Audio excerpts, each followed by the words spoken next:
오늘은 자녀의 결혼 자금 지원을 위해 집을 팔고도 결국 후회를 하게 된 김정수 씨의 이야기를 나누고자 합니다. 이 이야기를 통해 많은 부모님들이 자녀와의 경제적 기대치를 현실적으로 설정하고 지나친 희생이 가져올 수 있는 결과를 다시 한번 돌아보는 기회가 되기를 바랍니다. 김정수 씨는 65세로 퇴직한 후 은퇴 자금으로 조용히 노후를 보내고 있었습니다. 그런데 큰딸이 결혼 소식을 전하며 전세 자금을 지원해달라는 부탁을 해왔습니다. 김정수 씨는 딸이 새로운 가정을 꾸리는 걸 돕고 싶었지만 자신의 경제적 상황이 여의치 않았습니다. 딸은 김정수 씨의 상황을 충분히 이해하지 못했고 부모가 당연히 지원해 줄 것이라 기대하고 있었습니다. 결혼 준비가 다가오며 딸은 점점 서운한 태도를 보이기 시작했습니다. 딸은 아빠, 친구들도 부모님이 결혼 자금 다 도와주시던데 왜 아빠는 저를 안 도와주시는 거예요? 라며 서운함을 토로했고 김정수 씨는 죄책감과 무거운 마음이 들었습니다. 김정수 씨는 계속된 고민 끝에 결국 자신의 은퇴 자금을 모두 사용하고도 부족한 전세 자금을 마련하기 위해 오래 살던 집을 팔기로 결정했습니다. 큰딸의 행복을 위해 어떤 희생도 감수하겠다는 마음으로 아내와 함께 작은 아파트로 이사했습니다. 처음에는 큰 결정을 내렸다는 점에서 스스로 뿌듯해했지만 이내 현실적인 경제적 부담이 밀려오기 시작했습니다. 김정수 씨는 결혼 준비를 함께하며 딸이 결혼 자금을 당연한 것처럼 여기는 태도를 자주 목격하게 되었습니다. 딸은 결혼 준비에 바쁘다며 부모와의 대화도 줄어들었고 결혼식 준비가 끝난 후에도 김정수 씨에게 감사하다는 표현을 한 적이 거의 없었습니다. 결혼식 당일 김정수 씨는 딸이 무사히 가정을 꾸리게 된 것에 대한 뿌듯함과 함께 섭섭함이 느껴졌습니다. 딸은 결혼 준비 과정에서 부모의 희생을 크게 고려하지 않았고 식이 끝난 후에도 부모님에게 따로 감사를 표하지 않았습니다. 그저 당연히 누려야 할 것처럼 여기고 있는 모습에 김정수 씨는 마음이 아팠습니다. 결혼식 이후 김정수 씨는 딸이 결혼 생활을 시작하면서 연락이 점점 줄어드는 것을 느끼게 되었습니다. 결혼 자금 지원에 대한 희생이 컸던 만큼 딸이 자주 찾아오거나 부모님의 도움에 감사하는 모습을 기대했지만 딸은 바쁘다는 핑계로 김정수 씨 부부와의 시간을 피하고 있었습니다. 이사한 작은 아파트에서 생활이 시작되면서 김정수 씨는 곧 현실적인 문제에 직면하게 되었습니다. 집을 팔고 작은 아파트로 이사하는 과정에서 예상치 못한 생활비와 의료비 부담이 생겼고 점점 경제적인 어려움이 커졌습니다. 이전과는 다르게 김정수 씨 부부는 이제 더 작은 공간에서 생활하며 필요할 때마다 경제적 여유가 부족해지는 상황에 놓이게 되었습니다. 특히 김정수 씨가 몇 달 후 건강 문제가 생기면서 병원비가 급증하자 자신의 선택이 과연 옳았는지 깊은 후회가 밀려왔습니다.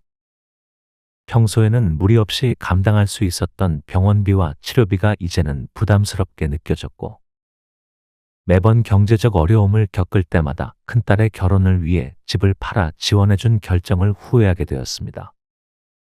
몇 개월이 지나 김정수 씨는 딸에게 직접적으로 연락을 해보았습니다.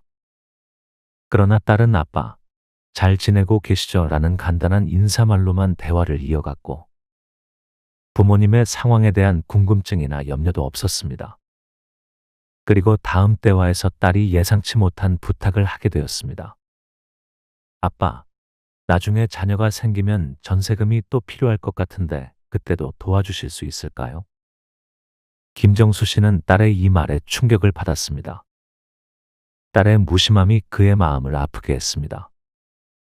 결혼을 위해 집을 팔고 작은 아파트로 이사까지 하며 지원해준 부모의 희생을 충분히 이해하지 못한 채 또다시 추가적인 요구를 하는 딸의 모습에 김정수 씨는 크게 실망하게 되었습니다.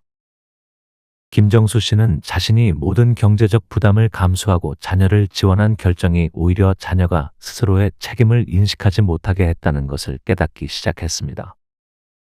큰딸의 행복을 위해 결정을 내렸지만 딸은 그 과정에서 부모의 희생을 당연시하며 자립에 대한 고민조차 하지 않고 있었습니다.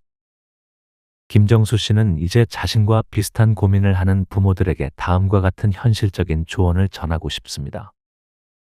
자녀가 부모의 경제적 지원을 당연하게 여기지 않도록 하는 첫 번째 방법은 큰 결정을 내리기 전에 자녀와 구체적인 대화를 통해 기대치를 명확히 설정하는 것입니다. 예를 들어 결혼 자금 지원과 같은 큰 지원이 필요할 때 부모와 자녀가 서로의 기대와 현실을 함께 이야기하는 것이 필요합니다. 서로의 기대치를 맞추고 지원이 당연한 것이 아니라 상호 합의에 의한 것임을 알리는 것이 중요합니다. 두 번째로 중요한 것은 부모님의 경제적 안정성을 우선하는 것입니다. 김정수 씨의 사례를 보면 그는 자신의 노후 생활을 희생하며 자녀의 결혼을 도우려 했습니다.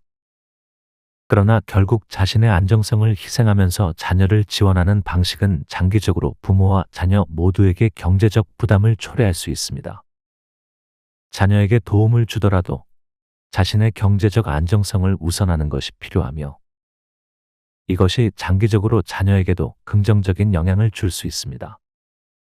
마지막으로 자녀에게 경제적으로 자립하는 것이 얼마나 중요한지 강조하는 것이 필요합니다. 부모님의 지원이 한정적일 수 있음을 자녀가 이해하도록 돕고 감당할 수 있는 지원의 범위를 미리 설정해 주는 것이 좋습니다. 이렇게 하면 자녀가 부모님의 희생을 당연하게 여기지 않게 되고 자립의 필요성을 깨닫게 됩니다. 이제 김정수 씨는 자녀의 결혼 자금을 지원하더라도 자신의 노후 자금을 지키며 자녀와의 대화를 통해 경제적 책임을 나누는 것이 중요하다는 점을 주변 부모님들에게 강조하고 싶어졌습니다. 여러분도 자녀와의 경제적 지원에 대해 고민이 많으시다면 오늘 사례에서 배운 교훈을 바탕으로 자녀와의 대화를 통해 현실적인 기대치를 설정하고 부모 자신의 경제적 안정성을 최우선으로 고려하시길 바랍니다. 지나친 희생이 오히려 큰 후회를 가져올 수 있으니 자녀와의 기대를 조율하며 서로에게 가장 건강한 관계를 유지할 수 있는 방법을 찾아보시기를 권장합니다. 구독과 좋아요를 눌러주시면 앞으로도 여러분의 노후 준비와 경제적 고민에 도움을 줄 수 있는 유익한 콘텐츠를 제공해 드리겠습니다. 감사합니다.